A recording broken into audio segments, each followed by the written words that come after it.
안녕하세요, 여러분. 1번부터 풀어볼게요. 다음 자료를 활용하여 산정한 자본회수 기간. 그럼 자본회수 기간은 순자, 순종 기억나시면 되죠? 얘는 순소득 승수였습니다. 순소득분의 총투자액, 그리고 부채 감당률. 부채를 감당하는 건 순영업소득이 감당하죠. 걔가 분자, 분모에는 부채 서비스액. 세전 현금 흐름 승수. 세전 현금 흐름분의 지분 투자액이었죠. 조순 총리, 걔들을 뺀 나머지는 지분 투자액. 얘를 순서대로 나열해 보래요. 주어진 자료를 가지고 이제 얘들을 구할 수 있는 자료들을 찾아야 되는 거죠. 그때 첫 번째, 제일 먼저 해줘야 될 건 조순전후 경조세를 딱 집어넣어 놓고 적어놓고 문제를 푸시는 거예요. 총 투자액이 12억이랍니다. 지분 투자액은 4억이에요. 유효 총소득 승수를 6으로 줬어요. 여러분 이게 기억나시나 보세요. 유효 총소득에 유효 총소득 승수를 곱하면 총 투자액이 나오잖아요. 그러면 유효 총소득 승수로 총 투자액을 나누면 당연히 유효 총소득이 나오겠네요. 그래서 12억을 6으로 나누면 2억이 나오죠. 여기서부터 출발인 거예요. 되셨나요? 그래서 2를 적어놓고 문제를 풀어요. 얘 2천만 원 이렇게 000 두들기면서 적는 것보다는 2억이면 2 적어주는 거죠. 그래놓고 이때 영업경비 비율이 유효 총소득 기준 40%랍니다. 그럼 2에 0.4를 곱해주면 0.8이잖아요. 0.8을 빼요. 8천만 원이 지금 영업경비란 얘기죠. 그럼 순영업소득은 1.2억이 될 거예요. 1.2가 나오겠죠. 1.2를 구하는 방법 어떻게 해도 되죠? 우리는 남아있는 것을 구하고 싶으면 깐 게, 빼는 게 40%가 달아 없어지는 거니까 남는 건 60%죠. 그럼 2 곱하기 0.6을 하면 1.2가 나옵니다. 그 다음 부채 서비스액이 4천만 원이래요. 그럼 0.4를 빼죠. 그럼 0.8이 세전 현금 흐름이 되고 여기서 영업소득세가 3천만 원이라고 얘기했으니까 0.3을 빼요. 그럼 0.5가 세후 현금 흐름이 되겠죠. 다 구해놨습니다. 그럼 첫 번째로 순소득 승수를 구해볼까요? 순소득 승수는 순소득분의 총투자액이었죠. 조순 총리 기억하시는 거예요. 총투자액 12억을 11을 지금 순영업소득 1.2로 나누죠. 그럼 얘는 10이네요. 그럼 10이 아닌 4번과 5번을 지워요. 그래놓고 지금 두 번째 있는 내용들은 3으로 모두 똑같죠. 지금 이 문제에서는. 부채 감당률이 3으로 모두 똑같잖아요. 그러니까 부채 감당률을 구할 필요가 없는 거예요. 그럼 이제 우리는 세전 현금 흐름 승수만 구하면 되는 거죠. 세전 현금 흐름 승수는 세전 현금 흐름분의 지분 투자액이죠. 그럼 지분 투자액 4를 세전 현금 흐름 0.8로 나누면 얘는 5가 나오네요. 그럼 지금 5로 나와 있는 건 2번밖에 없죠. 2번이 답입니다. 그래도 부채 감당률 한번 구해볼까요? 부채 감당률은 짝대기 짝 긋고 우리가 알고 싶은 건 부채를 감당해내는 순영업소득이죠. 얘를 가지고 부채 서비스액을 감당해요. 그럼 순영업소득은 지금 1.2, 부채 서비스액은 0.4죠.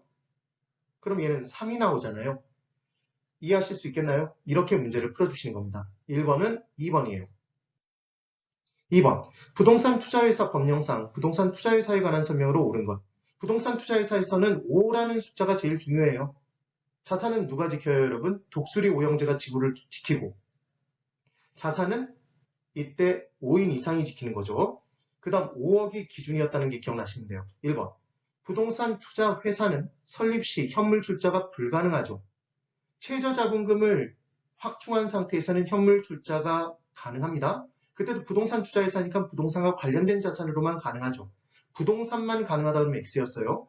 부동산을 사용할 수 있는 권리, 지상권, 전세권 등도 되고 주택상환 채권, 대토보상권 등도 가능했다라는 게 기억나시면 됩니다. 설립 시 현물 투자가 가능하다 그랬으니까 X예요.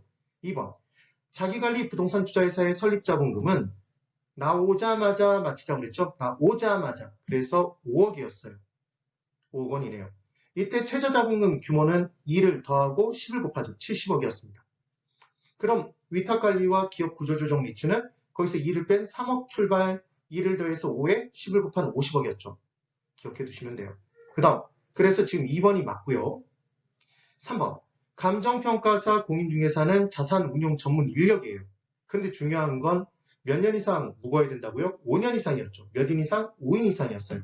근데 석사를 밟았으면 석삼, 3년으로 줄죠. 2년이 2년 과정이니까 석사는. 그래서 3년 이상이 아니라 5년 이상이죠. 그래서 3번도 틀렸네요. 4번, 자기관리 부동산 투자회사는 본점 외의 지점을 설치할 수 있죠. 자기가 스스로 관리하니까. 그 다음 직원을 고용하거나 상근 임원을 당연히 둘 수 있어요. 그런데 얘는 실체 회사기 때문에 그랬던 거죠. 위탁관리 리츠와 기업 구조조정 리츠는 명목회사 서류상의 회사니까 서류에 들어가서 직원이 살 수 없다고 그랬잖아요. 그래서 본점 위에 지점을 둘 수 없고 직원을 둘 수 없으니까 직원 관련 내부 규정을 둘 필요가 없었죠. 기억해 두시면 됩니다. 상시근무한 임직원 둘 수 없는 거예요. 그래서 자기관리 리츠는 지점도 설치할 수 있고 임원 둘 수 있기 때문에 4번 틀렸죠. 5번 영업인가를 받거나 등록을 한 날로부터 6개월이 지난 이게 바로 뭐죠? 최저자본금 준비 기간이었어요.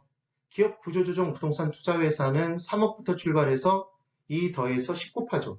50억 이상이 되어야 합니다. 70억 틀렸죠. 그래서 2번이 맞아요. 3번 건물의 내용 연수와 생애주기 및 관리 방식에 관한 설명으로 틀린 것을 골라보랍니다. 그럼 우선 생애주기가 기억이 나셔야 되죠. 전신한 노폐물, 전신안에 노폐물이 있다. 그래서 전신한 노폐입니다. 저는 전 개발 단계, 신은 신축 단계, 안은 안정 단계, 노는 노후 단계, 폐는 폐물 단계였어요. 전 개발 단계에서는 타당성 분석 등을 하고 계획을 세우죠. 신축 단계에 새롭게 지으면 물리적 기능적으로는 최고조예요. 그런데 경제적 기능이 최고조가 되는 건 안정 단계였잖아요. 주의를 해두셔야 됩니다. 그 다음 제일 먼저 하는 1차적 관리는 신축 단계에 하는 거죠. 그래서 신일 선풍기라고 우리가 기억했던 거 기억나시면 돼요. MM으로. 그 다음 안정 단계에서 경제적 유용성이 최고조죠. 노후 단계에서는 밑빠진 독에 물 붓기가 될 수 있기 때문에 추가 투자를 웬만하면 안 해요. 안정 단계에서 추가 투자를 적절하게 하면 안정 단계를 제일 길게 연장시킬 수 있죠. 그 내용이었습니다. 그래서 전신한 노폐물이 있다.